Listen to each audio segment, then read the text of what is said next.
Hello, everyone. Welcome to Inside Talk Show.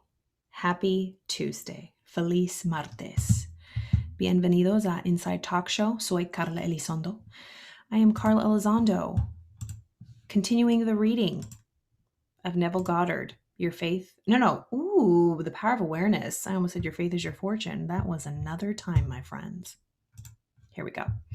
All right. We are on The Power of Awareness, Neville Goddard. Chapter 9, Preparing Your Place. Let's dive right into this. Okay, let's make this a little bigger and get situated. All right, Preparing Your Place, Neville Goddard, Chapter 9. And all mine are thine, and thine are mine. Thrust in thy sickle and reap, for the time is come for thee to reap, for the harvest of the earth is ripe. All is yours. Do not go seeking for that which you are. Appropriate it, claim it, assume it. Everything depends upon your concept of yourself. That which you do not claim as true of yourself cannot be realized to you. The promise is, whosoever hath, to him it shall be given, and he shall have more abundance. But whosoever hath not, from him shall be taken away even that which he seemeth to have. Hold fast in your imagination to all that is lovely and of good report, for the lovely and the good are essential in your life if it is to be worthwhile. Assume it. You do this by imagining that you already are what you want to be and already have what you want to have. As a man thinketh in his heart, so is he. Be still and know that you are that which you desire to be, and you will never have to go searching for it. In spite of your appearance of freedom of action, you obey, as everything else does, the law of assumption. Let me read that again. In spite of your appearance of freedom of action, you obey, as everything else does, the law of assumption. Whatever you may think of the question of free will, the truth is your experiences throughout your life are determined by your assumptions, whether conscious or unconscious. An assumption builds a bridge of incidents that lead inevitably to the fulfillment of itself. Man believes the future to be the natural development of the past, but the law of assumption clearly shows that this is not the case. Your assumption places you psychologically where you are not physically. Then your senses pull you back from where you were psychologically to where you are physically. It is these psychological forward motions that produce your physical forward motions in time. Precognition determines all the scriptures of the world. Before, cognition, thought, before thought. So first our mind goes there, then our body goes there. It's like a headlight of a car. Wherever the headlight is shining, aka our thoughts, that's where the car is going. If our light's shining on on a hill we don't want to go down, guess where the car is going to go? Whoop, we're going down that hill. Shine your lights, aka your consciousness and thoughts, your attention, on where you want to go. Because as the day is long, my friends, wherever your light is shining, your thoughts, is where your body will go. So precognition permeates all the scriptures of the world. In my Father's house are many mansions. If it were not so, I would have told you. I go to prepare a place for you. And if I go and prepare a place for you, I will come again and receive you unto myself, that where I am, there ye may be also. And now I have told you before it came to pass, that when it is come to pass, ye might believe. The I in this quotation is your imagination, which goes into the future, into one of the many mansions, whatever dreams you have built. Mansion is the state desired, telling of an event before it occurs physically is simply feeling yourself into the state desired until it has the tone of reality. You go and prepare a place for yourself by imagining yourself into the feeling of your wish fulfilled. Then you speed from the state of the wish fulfilled, where you have not been physically yet, back to where you were physically a moment ago. Then, with an irresistible forward movement, you move forward across a series of events to the physical realization of your wish. That where you have been in imagination, there you will be in the flesh also. Where you have been in imagination, there you will be in flesh also. Unto the place from whence the rivers come, thither they return again. I love this chapter, Preparing Your Place, Chapter 9, The Power of Awareness by Neville Goddard. It is so important. I love the section. It says, in spite of your appearances of freedom of action, we really obey, just like all of nature does, the law of assumption. We are a part of this world, just as the flower blossoms. It doesn't have that free will. We do have free will, and we think that means we can do whatever the hell we want.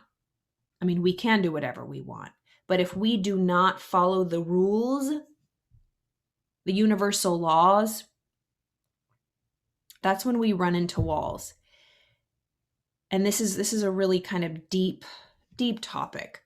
So in spite of your appearance of freedom of action, you obey, as everything else does, the law of assumption. Whatever you may think of the question of free will. So whatever we think of free will, the truth is that your experiences throughout your life are determined by your assumptions, whether conscious or unconscious. We just, in our reading this morning, we're talking about assumptions. How we, one of the 4 agreements is don't assume. Really don't assume about anybody else. And really don't assume the worst. Because when we make assumptions, we might have a habit, I certainly do at times have a habit of negative assumptions that don't serve me, fearful assumptions I don't like. If I call a person, they don't call me back, I assume that they hate me, that they don't want to be my friend anymore, that I did something wrong. Me assuming that will not help the situation at all. I could be very wrong. I probably am. It's just projection of my own fear, insecurity. But assuming, we're always assuming. And so don't assume. I think it can be misleading because we're always assuming. There's not a moment that we aren't assuming something. If I walk into my bathroom and I turn the faucet on, I assume water will come out. Expectation. They're I see them as one and the same right now as I understand them. What am I expecting? What am I assuming? Am I expecting the worst? Am I assuming the worst about myself, in myself, about others, from others? So it behooves us to assume or expect the best. It says, focus on things that are of good report.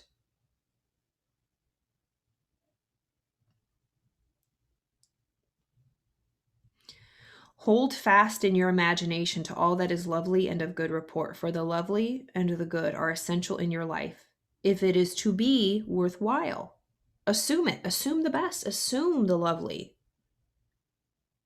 You do this by imagining that you already are what you want to be and already have what you want to have. So focusing on what we want, what we desire in any area of our life. It doesn't have to be material. Focusing on what we want, not focusing on what we don't want. That's coming from a place of fear, assuming the worst, expecting the worst, fear. I aim daily to keep my mind on the things that are good, lovely, beautiful, of good report, and in faith, assuming the best, assuming it's all going to work out, assuming that if I woke up this morning and my heart's beating, I'm here for a reason. It doesn't really help me to dissect it and get into why. I'm not special, but I'm essential. Obviously, I'm a part of this clock that's ticking. So I'm helping in some way. So I might as well show up and be my best, using my gifts, my talents, assuming that I have everything I need, and assuming that other people do too, assuming the best in others. So let's have that be our assignment for today, this beautiful Tuesday. Preparing our place, assuming the best, using the law of assumption, which is always going on. We're either doing it consciously or unconsciously, assuming the best in ourselves and in others, anybody you come in contact with, assuming the best. If somebody cuts you off, assume I must have been in their blind spot, instead of assuming, well, they're just a big butthole. Somebody gives you a look. Shout out to my mom. The other day I was getting ready and I think I was putting on my mascara. I was visiting. And mascara got in my eye and I went like this. And she's like, oh my gosh, is there anything wrong? You just rolled your eyes. She was assuming, I don't know what she was assuming, but it was funny. I was like, no, I just had something in my contact. So assuming that it had nothing to do with her or my life, or I wasn't stressed out, I was rolling my eyes or irritated, but really it was just something in my eyeball. So regardless of if something someone else does triggers you, annoys you, assume it has nothing to do with you. Don't take things personal. That's another one of the 4 agreements. Don't take anything personal. Assume the best in everyone, and they can feel it. I think we've touched on this before. People know what you think about them. You can feel it. You can feel their energy. Are you expecting someone to fail? When you're around someone who assumes that you're ignorant, or assumes that you're an idiot, or assumes that you don't know what you're talking about, you kind of feel like, oh my gosh, you insecure. It makes you question what you know. But if someone assumes you're the smartest person in the room, you're the expert, your chest kind of puffs up and you really step into that. Other people have that power. We are so powerful. So wield your power wisely, my friends. I love this. Hasta mañana, y'all. Have a wonderful Tuesday.